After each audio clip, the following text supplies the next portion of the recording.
سلام، امیدوارم حالتون خوب باشه. خیلی خوش اومدین. اولین پادکست خودرویی دنیا. من که هرچی سرچ کردم ندیدم.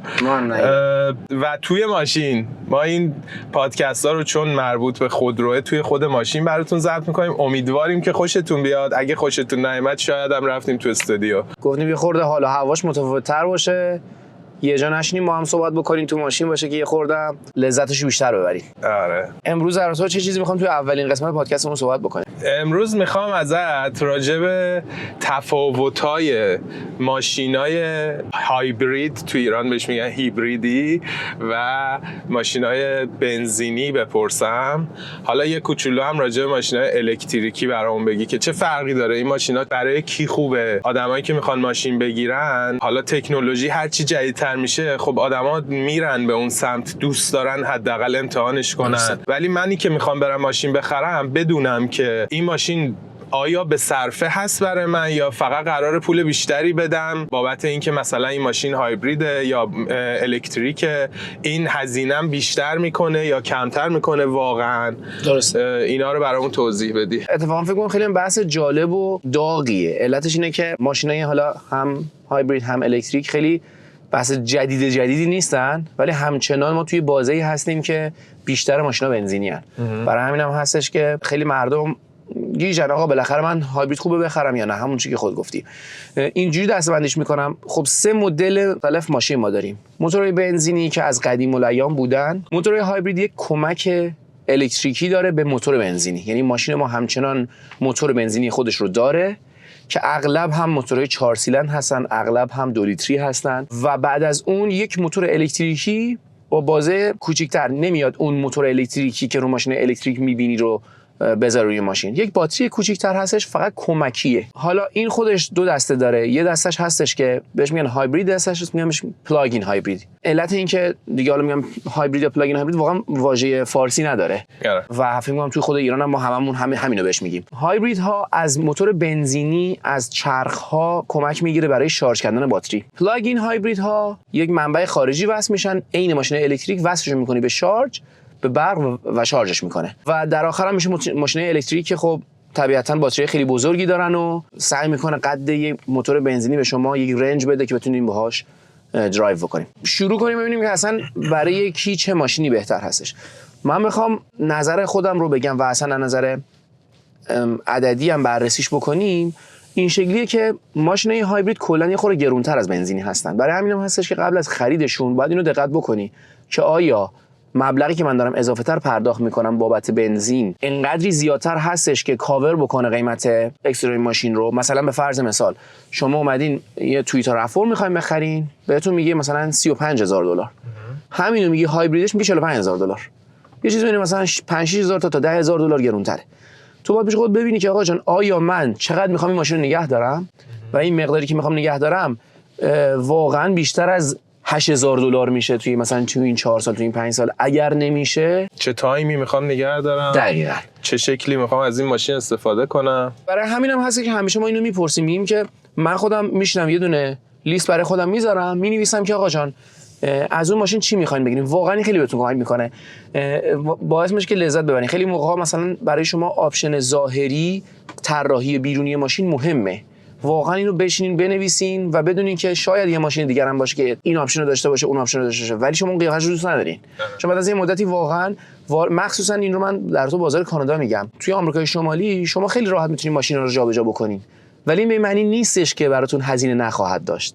برای همین خیلی کسایی که بیان فکر کنم واسه داغ دل خیلی رو تازه میکنه این جمله، ولی خیلی اومدن ماشین گرفتن، بعد از 6 ماه میبینن این ماشین نیست که میخوان یا نمیتونن پرداختش بکنن یا ماشین بهتری میتونستن بگیرن، میخوان هی جابجا کنن. هایبرید ها رو من این شکلی میبینمشون که اگر که شما از ماشینتون زیاد استفاده میکنید، وقتی میگم زیاد یعنی حداقل بیشتر از 20-24 هزار کیلومتر در سال، اگر این قضیه هست که برای چه کسی میتونه اتفاق بیفته؟ برای کسی که حالا یا با ماشین کار میکنه مثل اوبر درایورها، یا اینکه الان اینجا خیلی پیش میاد شما اگر مثلا به فرض تو حوزه حتی سلز هم که باشین، کار فروش انجام میدین، خیلی پیش میاد که از شهر مثلا مجبور شین برین خونه‌های مردم سر بزنی، یا مثلا حتی حوزه ساخت و ساز مثلا لوله کشی، نمیدونم نقاشی خیلی پیش میاد که واسه پروژه‌های مختلفت مجبوری از این ور به اون ور شهر حرکت بکنی. کیلومتر زیادی میندازی. حالا لزوما با ماشینت کار نمی‌کنی، ولی برای رفتن به پیش مشتری آمدت کیلومتر خیلی زیادی و این خودش باعث میشه که منطقی بکنه ماشین هایبرید باشه. یه سری ویژگی‌های دیگه هم داره که کمتر من می‌بینم این روزا در ماشین هایبرید صحبت میشه. ماشین هایبرید یک سری ویژگی‌ها دارن. زمان قدیم 10 سال 15 سال پیش اغلبم تویوتا یکی از بزرگای صنعته و واقعا سال‌هاست که مثلا مامان پریوسش که شروع کرد وارد بازار شد که ما پریوس رو توی ایران هم داریم نسخه‌های جدیدترش رو می‌بینیم که سالیان سال تویوتا داره هایبرید میسازه. برای همین هست که یکی از خوبای مارکته، واقعا ماشین هایبریدش بسیار قویان. قدیم موتوراشون خیلی پیچیده‌تر بود ماشین هایبرید. یعنی مثلا به فرض مثال اگه می‌خواستی بری مکانیکی یارو خیلی راحت میتونست بیاد یه ماشین مثلا به فرض کمری بنزینی رو تعمیر بکنه تا اینکه اون کمری بخواد هایبرید بشه. اما الان چی شده؟ اغلب ماشینا همه ماشینایی که بیشتر ما سوار میشیم همشون توربو ان. ماشینا رو دارن سعی میکنن به خاطر اینکه برای محیط زیست بهتر باشن، مصرف سوخت کمتر داشته باشن، میان توربو روش نصب میکنن و این توربو قدرت بیشتری رو از یه موتور بنزینی میگیره. موتورهای ماشینای بنزینی این روزا بسیار پیچیده شدن و این باعث میشه که آسون نباشه تعمیرشون. یک، دوم اینکه پرخرج باشن. ولی ماشینای هایبرید چی؟ دارن میرن تو اون بازه‌ای که دیگه الان ساده تر به نظر میان تا دقیقاً. موتورها بیشتر یه موتور 2 لیتری 2.4 لیتری تنفس طبیعی 4 سیلندره که با بنزین عادی به راحتی کار میکنه، اصلا پیچیدگی خاصی نداره و اون قدرت کمش رو موتور الکتریک داره جبران میکنه. برای همین هم هستش که اگر دنبال این هستی که یه ماشینی که میگیرین هزینه تعمیرش، مخصوصا اگر میخواین نگهش دارین برای چندین سال و استفاده هم دارین ازش میکنین، واقعا هایبریدها میتونه ماشین خوبی باشن. به علاوه این که در رابطه با استهلاک حتی ترمزاتون، لنتای ترمز، ماشینی که امروز همتون ما داریم باهاش رانندگی میکنیم ماشین هایبرید هستش. به محض که شما پاتون رو از رو گاز برمی‌دارین سرعت ماشین کم میشه اتوماتیک. این قدرت رو استفاده میکنه برای شارژ کردن باتری‌ها به جای اینکه بیشتر اون فشار بیفته روی لنتاتون. برای همین هم هستش که خب لنتا دیر به دیر عوض میشن روی این ماشینا. پس یه سری ویژگی‌های اینجوری هم ماشینای هایبرید امروزی دارن. پس بخوام خلاصش بکنم، برای کسی که ماشین رو بیشتر استفاده میکنن و اتفاقا دنبال این هستن که ماشین با موتور ساده‌تر و کم خرج‌تری داشته باشن، این روزا میتونن به هایبرید خیلی جدی‌تر فکر بکنن.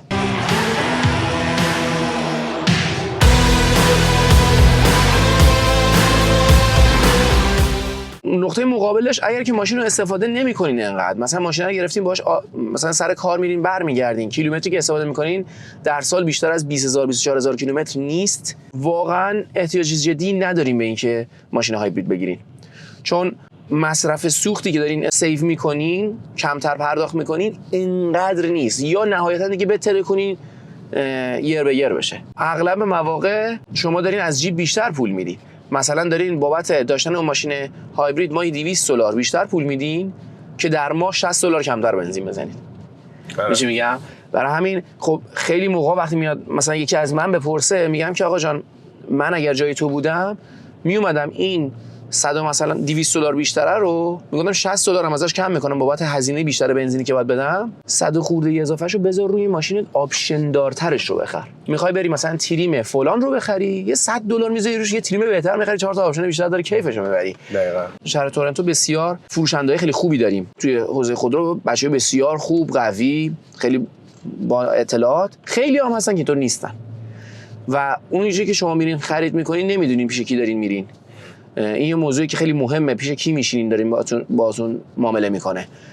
میبینه بهت میگه آقا جان چرا بنزینی مثلا اون روز توی اینورتوریش توی انبارش 2 تا ماشین هایبرید مونده میخواد بده بره. آقا کی بنزینی میخره؟ شروع میکنه 1 ساعت برای تو دزدیدن که بنزین بخری، بدبخت دو عالم میشی. آره. بعد اگه تو هم اطلاعاتت خوب نباشه میگیری.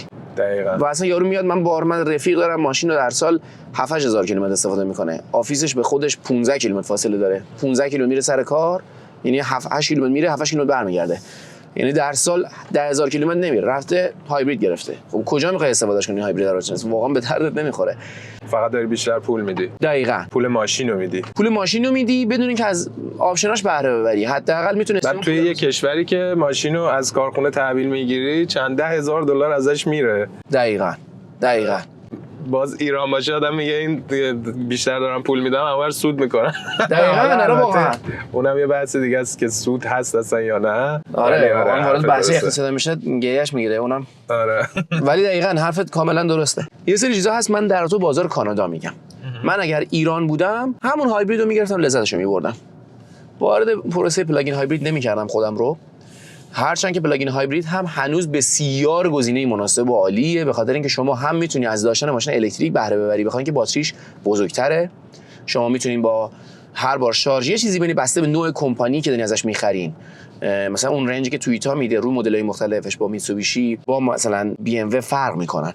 ولی یه چیزی بین 40 کیلومتر تا 70 80 کیلومتر رو با هر بار شارژ ماشین‌های مختلف پلاگین هایبریداش میرن.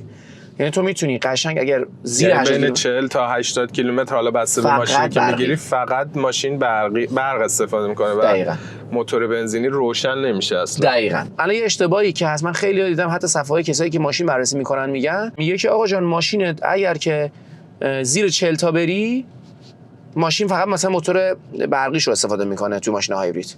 این جمله لزوما درست نیست. بله زیر سرعت مثلا 60 کیلومتر رو بیشتر ماشین به حالت برقی استفاده میکنه، ولی اگه شما روی سربالایی باشین اگه دارین یه دفعه‌ای به ماشین گاز میدین به این معنی نیست. شما میره سری موتور بنزین بخاطر اینکه میخواد مطمئن شه شما بهترین خروجی رو از موتورتون میگیرین. در صورتی که اگه ماشین رو پلاگین هایبرید هست و شما روی حالت برقی هستین، حتی اگه یه دفعه تخته کنی، حتی اگه سربالایی قرار بگیری، تا موقعی که باتری جون داره شما وارد موتور بنزینی نمیشی. روز اول که داشتیم با هم صحبت می‌کردیم توی فرمون ما واقعا تجربهمون رو بر اساس اون رانندگی کردیم میگیم و خب این شانس رو داشتیم که با ماشین پلاگین هایبرید برقی حتی جزو ماشینای روزمره زندگیمون باشه یا اینکه ماشینا رو بگیریم بررسی کنیم. برای همین چیزی که دارم میگم واقعا بر اساس تجربه شخصیه. ماشین پلاگین هایبرید رو من به کسایی توصیه میکنم که محل کارشون زیر 80 کیلومتر میتونن اغلب بنزینی رو استفاده نکنن و با شارژ ماشین رو ببرن که الکتریک میکنه ماشینو، ولی از اون طرف هم خودشون رو درگیر ماشین برقی نکنن به چند دلیل. بعضی موقع حالا در تو الکتریک برسیم توی آخر بحثمون توضیح میدم که الکتریکا چه دردسری میتونن داشته باشن، ولی شما جفتشو داری. چی از این بهتر تو زندگی بهت بگن آقا جان مثلا میگه من میتونم هم اینو بخرم هم اونو، میگی جفتشو بخر. دیدی آدم چقدر خوشحال‌تر میشه. پلاگین هایبرید اینه. پلاگین هایبرید رنج کمتری بهت میده، کمتر از وقتی که ماشین کامل فول شارژه کیلومتر کمتری میتونی با برق بری، ولی خیالت راحته که یه به قول معروف مثلا انگار یه ژنراتور با خودت همیشه داری و نگران برقه نیستی دیگه. دقیقاً آفرین. یک مثال بسیار عالی بود، واقعا همینه و این خب خودش خیلی ماشین منطقی میکنه پلاگین هایبرید و برای کسی که توی کانادا زندگی میکنن دولت یه سری کمک هزینه بهتون میده که خود دمتون گرم بریم ماشین برقی استفاده کنیم برای حفظ محیط زیست، برای این کار کمک هزینه بهتون میده. خیلی برای اینکه بخوان اون هزینه رو بگیرن بسته به استانی که دارین توی کانادا زندگی میکنین یه عدد فرق میکنه. یه دونه هستش که خود استان بهتون پول میده، دونه هستش که دولت فدرال بهتون پول میده که حالا میتونه این $5000 خیلی عرفه توی اونتاریو، ولی تا عدد $10000 هم شما وقتی مثلا آلبرتا، ونکوور اینا مثلا حالا بریتیش کلمبیا اینا رو چک میکنین اینسنتیوهای استان‌های مختلف متفاوته. خیلی مثلا میاد مثلا میگه ماشین $80000 دولت میاد میگه من $9000 رو من میدم و خب این هم تکس رو کمتر میکنم، قیمت ماشین رو کمتر میکنه. خیلی میگم پس من برم الکتریک بگیرم. این رو شما روی پلاگین هایبرید هم دارین، چون پلاگین هایبرید موتور برقی داره، هم پلاک ماشینای برقی رو میگیره، هم پلاک سبز رو میگیره. پلاک سبز میگیری تو اونتاریو. هم شما اون کمک هزینه دولتی رو بر اساس هر استانی که دارین زندگی میکنین شما از دولت خواهید گرفت. لازم نیست حتما الکتریک باشه بچه‌ها. این رو خیلی اشتباه میکنن و میگن که آقا نه نداره رو ماشینای هایبرید که نداره. من با مثلا فروشنده ماشین صحبت کردم، یارو میگه نه نداره. میگه تو این ماشینو میفروشی، تو چرا اینو میگی؟ نه داره. روی پلاگین هایبریدا این ماشینای برقی شما همون اینسنتیو عین همون میگیرین. ماشین بنزینی رو من اینجوری میبینم که کسایی که مصرفاتشون کمتر هست یا اینکه میخوان با ماشین عشق کنن. خیلی از ماشینایی که شما میخواین باهاشون حال بکنین نسخه هایبرید ندارن یا نسخه های هایبریدی دارن که عملا با بنزینی خیلی فرقی نمیکنه که الان میخوام اون مدل رو بهتون بگم. هایبرید گفتیم یه دونه هایبرید داریم، یه دونه پلاگین هایبرید. یه دونه ما داریم حالا بهش میگن مایلد هایبرید. هایبریدایی هستن که اضافه شدن اون باتری قرار نیست در مصرف سوخت کمکی بکنه، یعنی حداقل برای اون هدف اضافه نشده. مثال ماشینایی رو ما داریم که الان خیلی زیاد مرسدس بنز ازشون استفاده میکنه. مرسدس بنز تو مدل‌های 3043 مدل‌های AMG سال 2024 2025ش موتورهای 6 سیلندر و 8 سیلندرشو کرده 2 لیتری 4 سیلندر. توربوی بیشتر و کمک الکتریکی. فراری روی خیلی از ماشیناش و همچنین ما حتی بیایم روی مازدا هم ببینیم این قضیه رو. مایلد هایبریدها ماشینایی هستن که مثلا ما روی ولوو ایکس 90 یه مدل پلاگین هایبرید داریم که بله واقعا فرق میکنه، ولی نسخه عادیش هم نوشته مایلد هایبرید. این قرار نیست مصرف سوختش رو انقدر کم بکنه، این قراره که به شما یک کمک، حالا میگم بوست میکنتش، یک جون اضافی به موتور بده، چون میدونیم که موتورهای الکتریک میتونن خیلی قدرت رو سریع آزاد کنن و کمکی که اینجا میکنه اینه که شما وقتی وارد مثلا ریس میخواین بشین، میخواین شروع حرکت باشه، میخواین یه جایی به موتور فشار بیارین، اون موتور الکتریکی میاد کمک میکنه فقط برای اینکه گشتاور بیشتری داشته باشه. شتاب اولی قرار نیستش که وقتی شما میرین مثلا ماشین مرسدس C43 میگیرین و نمیشه مایلد هایبرید قراره مثلا 104 بسوزونی، 105 بسوزونی، شما اگه بهش ماشین گاز بدی 114 هم ماشین میسوزونی، ولی قراره که اون باتریه کمک کنه که گشتاور بیشتر، خروجی بیشتر داشته باشین.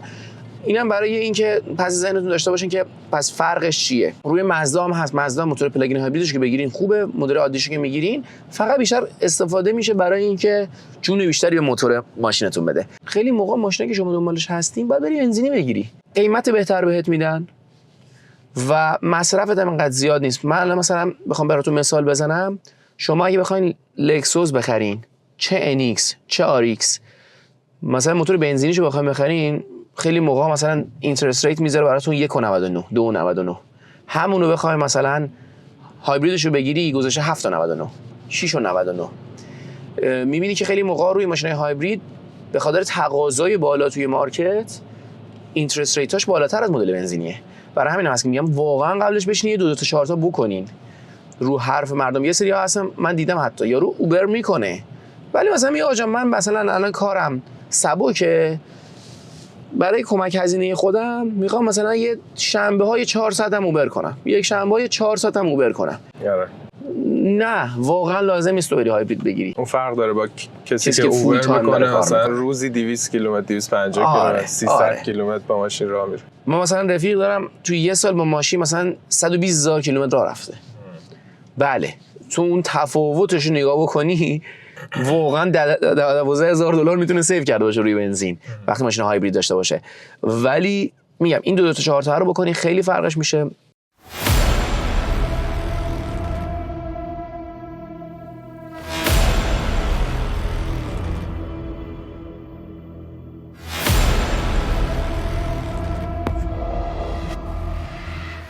برای بخش الکتریک وارد میشیم. ماشین الکتریک رو من خودم شخص بسیار به تکنولوژیشون احترام میذارم، بسیار میپسندمشون، ولی طرفدارشون نیستم. چرا؟ چندین علت داره. نگاه مثلا الان ما این ماشینی که داریم میریم تو این حالت رو حالت الکتریکه، همچنان حس خوبی به من داره میده بابت رانندگی. من بابت حس رانندگیش فعلا نمیخوام صحبت بکنم که واقعا با این ماشین بنزینی خیلی فرق میکنه، ولی اصلا اون رو بذاریم کنار. ماشین الکتریک مخصوصا توی کانادا اذیت میکنن. چرا؟ به خاطر اینکه تو مثلا ماشین رو میزنی شارژ، میزنه 400 کیلومتر میره، 500 کیلومتر میره، تو میری نمایندگی خودش بهت صادقانه میگه این 500 کیلومتر توی زمستون 300 کیلومتره، خودش که اولین جمله اینو بهت میگه. ولی از اونم که بگذری 300 کیلومتر میای، الان ما هوای بیرونمون این 2 روز سرده، مثلا منفی 15 درجه است، احساس منفی 20 بخاطر اینکه بادم داره، یعنی قد منفی 20 میتونه برای شما سرما ایجاد بکنه. شما با ماشین الکتریکتون که میاین بیرون، زده آقا 300 کیلومتر میره، 400 کیلومتر میره، نیم ساعت بعد باتری نصف شده. چرا؟ چون سرما به شدت زیاده و این باعث میشه که تو نتونی همش استرس داشته باشی. من خودم یه مدتی ماشین الکتریک داشتم برای 6 ماه، میتونم بگم واقعا اذیت شدم. من سر کارم این شکلیه که خب بعد اینور برم اونور برم، این مشتری ببینم اون مشتری ببینم، این میتینگ داشته باشم و واقعا شکلی بودم که وسط میتینگم نیم ساعت دیگه باید مثلا من میرفتم از مثلا ریچموند هیل به نیو مارکت، بعد اف ام اس میدیدم که مثلا زده بود 150 کیلومتر میره، زده 40 کیلومتر. بابا من چیکار کنم؟ من نیم ساعت دیگه اونجا باشم، کجا الان شارژر پیدا کنم، کجا بزنم به شارژ؟ و واقعا این شکلی بودم که با ضرر اون 6 ماه ماشین دادم رفت. گفتم خب من نمیتونم. و همین دارم میگم قبلش محاسبه بکنین قبل از اینکه چیزو بردارین، وگرنه بابتش بها میدین. این به معنی نیست که مثلا ما 2 تا نشستیم اینجا عالم غیب و همه چی رو ما بلدیم و هیچ وقت ما ضرر نکردیم. ما هم کلی ضرر کردیم، ولی علت اینکه اینجا با هم دیگه گپ میزنیم، اصلا هدف همین کانال همینه که با هم دیگه به این نتیجه برسیم که آقا جان با هم اطلاعاتمون رو شیر بکنیم و بگیم که این اتفاقات لازم نیست حتما برای خودتون هم بیفته، این ضرر رو خودتون هم بدین. و یه قسمت دیگه ماشین الکتریک پیدا کردن شارژره. داری بالا میشه از یه جایی بالا میشه میری یه جای دیگه. خیلی موقع‌ها از شهرهای اصلی که دور میشی حتی تو خود همین کاناداش هم شارژرها با فاصله نیستش، یا شارژر هست مثلا تو کل اون محدوده کلا 2 تا جایگاه شارژ هست.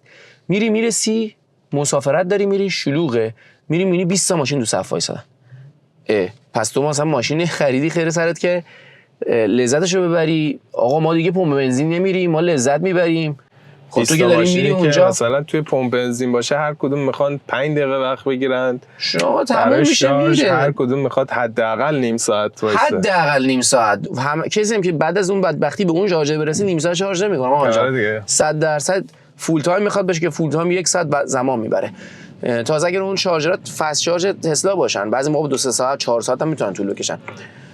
ولی منظورم اینه که اون زمانه هدر میره. یعنی همش این شکلی که استرسه به کنار که شارژر پیدا کنی، نه اون زمانه هدر میره.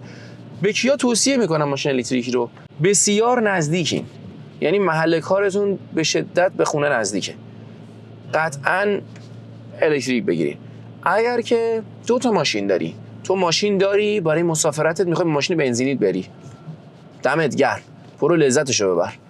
ولی اگر که ماشینی داری میگیری که عصای دستت باشه روزانه ازش استفاده کنی، همین نویدو بدم که 4-5 ماه در سال که اصلا کلا توی کانادا اذیتت خواهد کرد به خاطر هوای سرد، غیر از اونم مسافرت رفتن اینور اونور رفتن شارژر پیدا کردن اذیته.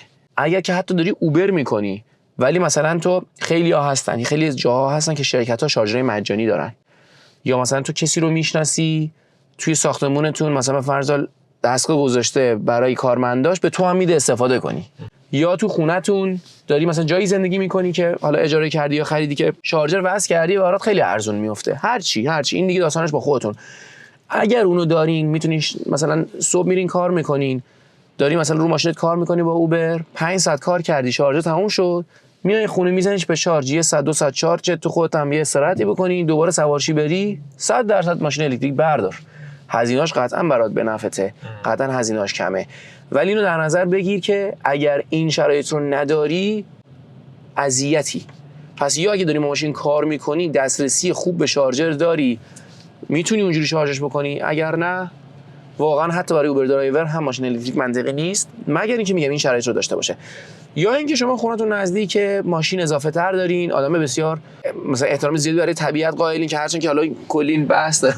آره اصلا راجع به طبیعتش که خیلی حرف توشه، که اصلا حالا هم راجع به هزینه ها هم راجع به دوستدار محیط زیست بودن این ماشینا اینه که بعد از این 8 سال 10 سالی که میگن مثلا ماشینا قراره کار کنه، باتریاش قراره عوض بشه، چه بلایی قراره سر این باتریا بیاد؟ این همه باتری کجا قراره بره و کجا به محیط زیست قراره صدمه بزنه؟ و از اونور عوض کردن این باتریا قراره چقدر هزینه بذاره پای صاحب ماشین. دقیقاً واقعا این یه نگرانی که بعد از 7-8 سال این باتری باید عوض بشن و عوض شدنشون هم بسیار گرون قیمته. برای همین هم هستش که من توصیه میکنم ماشین الکتریک رو فایننس نکنین، لیزش بکنین، که حالا توی تایم مناسبی حتما توی یکی از همین پادکست‌ها در تا این تفاوت بین خرید ماشین به صورت نقد، لیز کردن یا فایننس کردن هم صحبت خواهیم کرد. یکی دوست داره ماشین الکتریک میخواد بخره، با شرایطش هم اوکی هست. یه قسمت دیگه‌ای که ماشین‌های الکتریک مشکل دارن هزینه‌های جانبیشون هست. بله شما چیزی به نام موتور بنزینی ندارین، پس تعویض روغن، تعویض نام فلان، خیلی چیزاتون رو ندارین، وجود نداره. و اولش هم اون فروشنده حتما میاد برای شما این توضیحات رو میده که آقا اینو نداری اون نداری، خیلی به نفعت میشه، اینقدر سیو میکنی فلان میکنی. مثلا تسلا که الان جلومون هست، بسیار کمپانی قوی، تکنولوژی بی‌نظیر، لاستیکات رو عوض کنی، دستگیره درت خراب شده، شیشه ماشینت شکسته، برو نمایندگی تسلا بهت میگم چقدر پیاده میشی. پس یادتون نره که این قضیه‌ای که بهتون میگن نکنید، اون طرف داره اون ماشین رو میفروشه به شما، قرار نیستش که بیاد از برند خودش بد بگه. ولی یادتون باشه مثلا عوض کردن هر چیزی هزینه‌های خاص خودش رو داره. علتش اینه که بیشترش دست خود تسلا است، یعنی شما نمیتونید ببرین جای دیگه‌ای بدین براتون درستش کنن. مثلا اون شیشه، اون قطعات اغلب باید بیشتر خود به خود تسلا ببرینشون. چرا این قضیه مهم میشه مردم در نظر بگیرن؟ یه سری از ماشینا نوع ساختشون، نوع طراحیشون، مثلا الان شما بیشتر صافکاری نقاشی اینجا اینجا ما بهش میگیم بادی شاپ، بلند میشی میری تصادفای تسلا پنلا رو با جا عوض میکنن. اصلا چیزی به اون تعمیر نمیشه بکنیش، همه‌شو باید عوض کنی. یعنی این اگه توی ماشین بیاد توی ایران و چقدر اونجا رنگ و مثلا ضرب مهمه، همش میشه تعویضی. این خیلی سخت، اذیت کننده است. برای همین است که همیشه اینو دقت بکنید، یه تصادف ساده روی تسلا خیلی میتونه سنگین براتون تمام شه دمیج ماشین. و این ماشین اگر که براتون فایننس باشه افت قیمت بالایی رو روی ماشینتون میذاره، به خاطر اینکه اغلب جایی که میبرین اصلا درستش نمیتونن بکنن. بعد اینو یادتون نره ماشین الکتریکی قطعات خیلی زیاد داره، خیلی جاها سنسور وصله، شما باید عوضش بکنین. دست خودت نیست مثلا بری بگی آقا من اینو نمیکنم، اینو مثلا اینجوری میکنم. پروگرام ماشین اصلا اجازه نمیده. شما مثلا یه سری جاها سیف نباشه، سنسور خراب شده باشن، باید عوضش بکنی. این پیچیدگی های زیاد تکنولوژیش میتونه این داستان ها رو هم برای شما ماشین الکتریک داشته باشه. برای همین من کلا همیشه بهتون میگم که گزینه‌تون اگر خیلی هم دنبال مصرف سوخت هستین، هایبرید. خیلی زیادتر پلاگین هایبرید. الکتریک نخرین آقا، نظرمه برای اغلب مردم. ولی اگر که گاراژ داره خونتون، میتونین بریم بزنینش به شارژ. اگر که اون ماشین تنها ماشین خانواده‌تون نیست که باش بخواید مسافرت هم برین، همه جا برین، اون وقت چرا بهترین گزینه برای شما ماشین الکتریک. اصل حرف اینه که با احترام به تمام فروشنده ها، به حرف یه فروشنده نرید انتخاب کنید ماشین رو بردارید دیگه. یعنی حداقل واسه خودتون بشینید یه 2 تا 4 تا کنید، حساب کنید از ماشین چه استفاده هایی میخواید ببرید، چه امکاناتی خودتون دارید، چقدر میخواید هزینه بکنید. این هزینه‌ای که دارید میکنید برای ماشین، افت قیمت ماشین رو باید حساب کنین. اینکه چند سال میخواید ماشین رو نگه دارید، میخواید فایننس کنید یا لیز کنید. حالا اینم همونجوری که علی گفت بعداً راجعش خیلی مفصل صحبت میکنیم که اصلا چه فرقی داره این دوتا با هم. اینا رو 2 تا 4 تا کنید ببینید واقعاً اگر میخواید حتی مثلا الکتریکی بگیرید، اگه میخواید هایبرید بگیرید، این پول بیشتری که دارید میدید براتون ارزشمنده یا داره از جیبتون میره. با اطلاع برید سراغ خرید کردن. اون موقع دیگه مثلا اگه فروشنده به شما میگه که اینو بردار این برات بهتره، میدونی که داره به نفع خودش و شرکتش صحبت میکنه یا داره به نفع شما که مشتریش هستین صحبت میکنه، داره واقعیت رو میگه. هر 2 تا فروشنده هم اینجا زیاد داریم، هم فروشندهایی که به فکر فقط حالا جیب خودشون و شرکت هستن و میخوان فقط رد کنن بره. همونجوری هم که علی گفت، این که اینجا مخصوصا برای تازه واردا که خیلی اطلاعات قوی ندارن، این حرفا زده میشه که حالا لیز کن میاری فلان میکنی، حالا فایننس کن 2 سال دیگه خودم زنگ میزنم بیای ماشین عوض کنی. ولی نمیگه که 2 سال دیگه که بیای مثلا انقدر بدهی داری باید اونو صاف کنی. خیلی جمله آره، یه مبلغ گنده یا باید یه جا بدی یا میره رو بدهی بعدیت با یه سود خیلی وحشتناک و هی بدهکارتر و بدهکارتر میشی به خاطر یه انتخاب اشتباه. اینکه بدونی چه خبره از ماشینه، چه استفاده‌ای میخوای بکنی و انتخاب درست بکنی.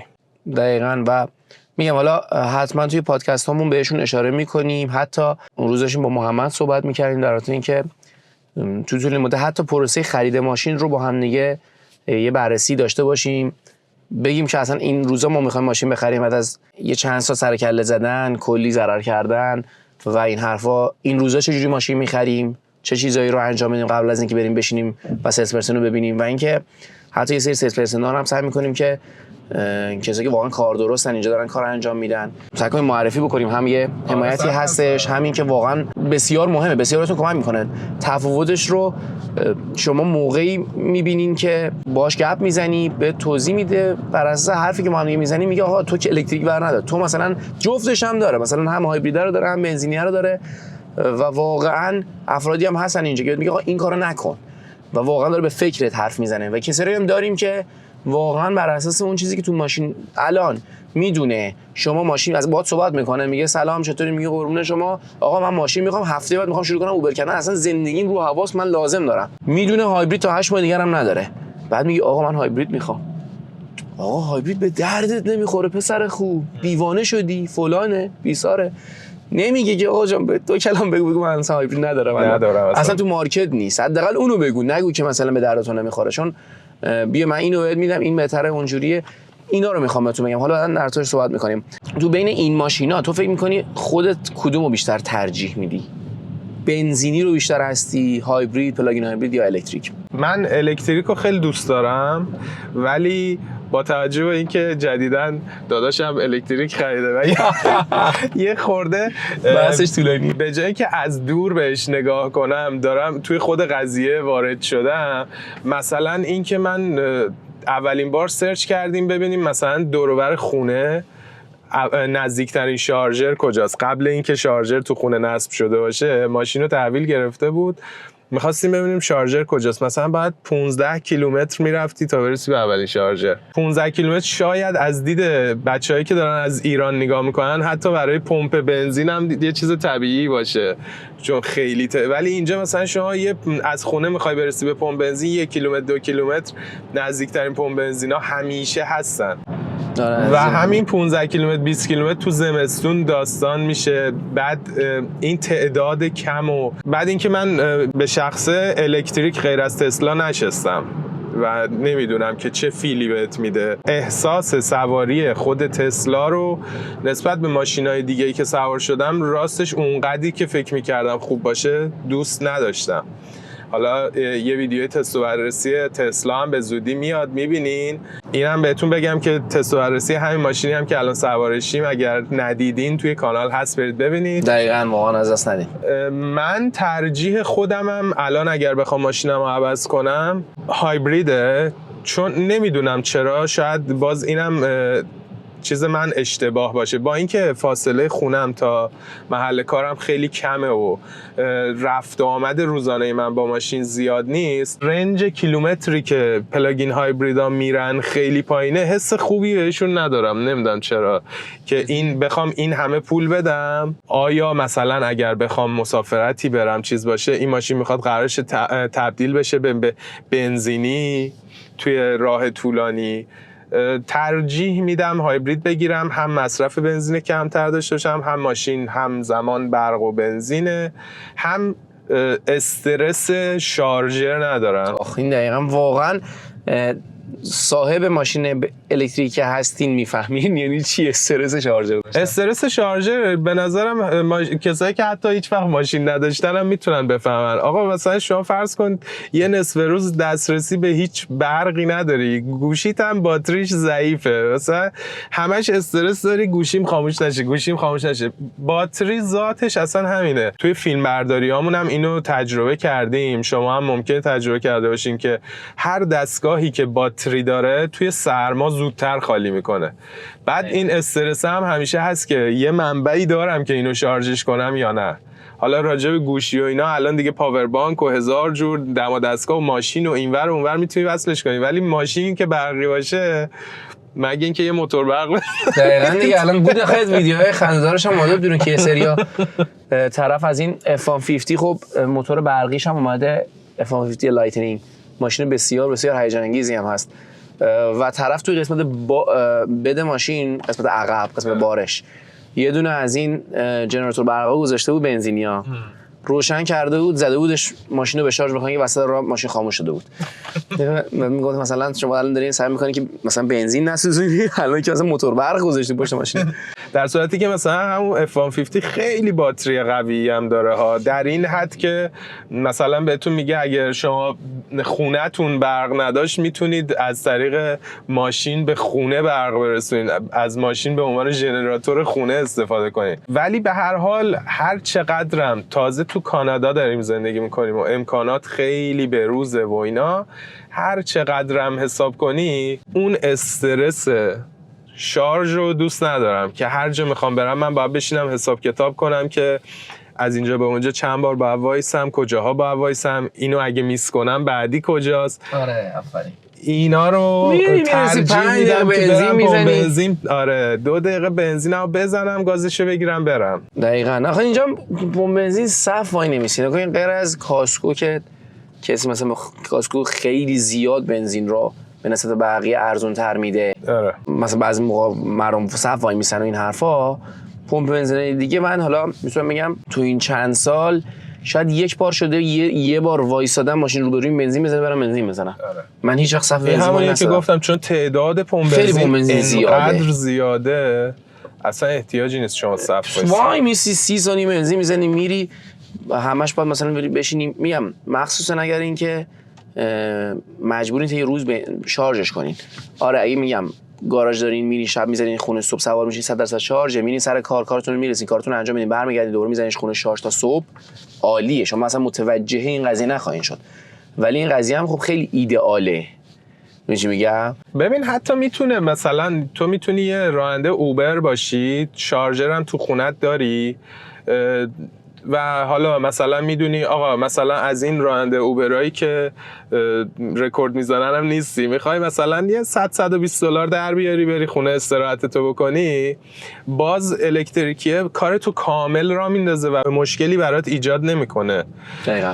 ولی باز باید اینو حساب کنی که با این ماشین چه تایمی میخوای کار کنی چقدر کیلومتر راه میری و افت قیمت این ماشین آیا پول بنزین میدادی به نفعت بود یا افت قیمت رو حساب کنی.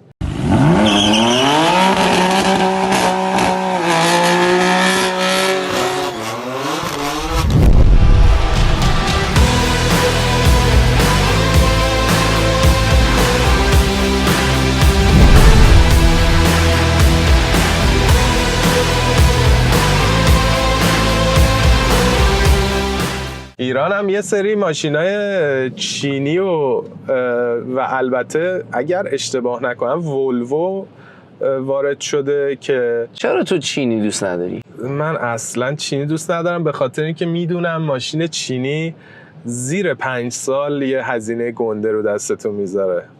البته نه همشون و بازم میرم تو همون بحث که از ماشینه داری چه استفاده میکنی. مثلا تو اگه میخوای از خونت 10 کیلومتر 5 کیلومتر بری تا سر کار برگردی مطمئنا اون چینی هم 5-6 سال راحت براش ماشین چینی میفرستم یه بار نشده این تعریف کنه همش بعد از اون 10 تا پیام مینویسه که اهو چقدر اینا آشغالن فلان.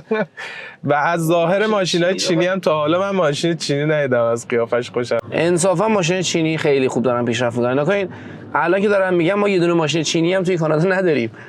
حالا توی امریکا یه سری مدل‌های جدیدشون رو آوردن اینکه حالا اجازه فروش بگیری یا نه رو من نمیدونم ولی ماشینای خیلی خیلی عجیب غریبی مخصوصا کمپانی BYD داره میزنه خوبم دارن میفروشن حتی خود بازار چین و بازار اروپا هم دارن وارد میشن و چینی‌ها یه خورده رقیبای گرنکلفتی شدن این روزا. و میدونم که ماشین چینی که صحبت می‌کنی مثلا تو راجع به ماشین الکتریکی که صحبت می‌کنی میگی تسلا نمیدونم 10 سال دیگه چه بلایی سرش میاد ولی من میدونم راجع به ماشین چینی چه بلایی قراره سرت بیاد. تجربه‌ای که داریم از ماشین چینی اینه که توی طولانی مدت ماشین خوبی نیست دیگه. شاید وقتی می‌خری 0 کیلومتر بهت خیلی حال بده ولی اینکه این ماشین رو بخوای نگه داری مثلا تو ایران که ماشینا رو چند میلیارد بعد پولشو بدی بعد مثل اینجا هم نیست راحت بری عوض کنی باید پول نقد داشته باشی باید وضعت خوب باشه که ترجیحاً اگه وضعت خوبه که چرا بری چینی بخری حداقل. آقا من اینو در نظر اینو بعداً یه تایمی در تو صحبت می‌کنیم ولی من میشه این صحبتو داشتم با مردم بستگی داره با چی داری مقایسهش می‌کنی. آره دیگه اگه مثلا طرف داره میاد میگیم بیا مثلا این تویوتا 2010 مثلا 200,000 کار کرده رو بخرم من خودم ترجیح میدی که چینی صفر رو بخری. آره من خودم باشم همین الان نشم خب توی کانادا عاشق تویوتام عاشق لکسوسم خودم دارم ازش استفاده میکنم ولی بازم این جمله رو میگم که 2010 اونو بخوام بخرم با این مثلا خب میرم اون یکی رو میخرم جدیدتره. بستگی میگم واقعا داره. توی روال هفتگی که بیفتیم ما اخبار روز هم خودروهای ایران هم خودروهای دنیا رو بهتون میدیم هم حالا هر سری راجع به یه چیزی تخصصی که میگم حالا سنگین و اصلا تخصص در حد تجربه های خودمون سعی میکنیم با هم دیگه به اشتراک بذاریم و یه جاهایی حتی سعی میکنیم تخصصی آدم مورد نظرش رو بیاریم فروشنده بیاریم فروشنده بیمه بیاریم چه میدونم مکانیک خوب بیاریم دکتر پوست موست زیبایی این آدما رو بیاریم که اطلاعات دقیق و واقعا تخصصی بهتون بدیم. دقیقاً واقعا سعی میکنیم که پر از اطلاعات مفید باشه براتون. دمتون گرم که امروز ما رو تماشا کردین. حتما همونجوری که محمد گفت ویدیوی همین ماشینی که داخلش هستیم رو توی کانالمون هست اگر ندیدین بریم ببینی و اگر هم نظری دارین برامون بذارین واقعا نظراتتون رو دونه بدونه میخونیم و سعی میکنیم که رعایت بکنیم. برای همین بسیار مهمه که کانال خودتونه. کمکمون کنین که بتونیم اونجوری که دلتون میخواد جلو ببریمش.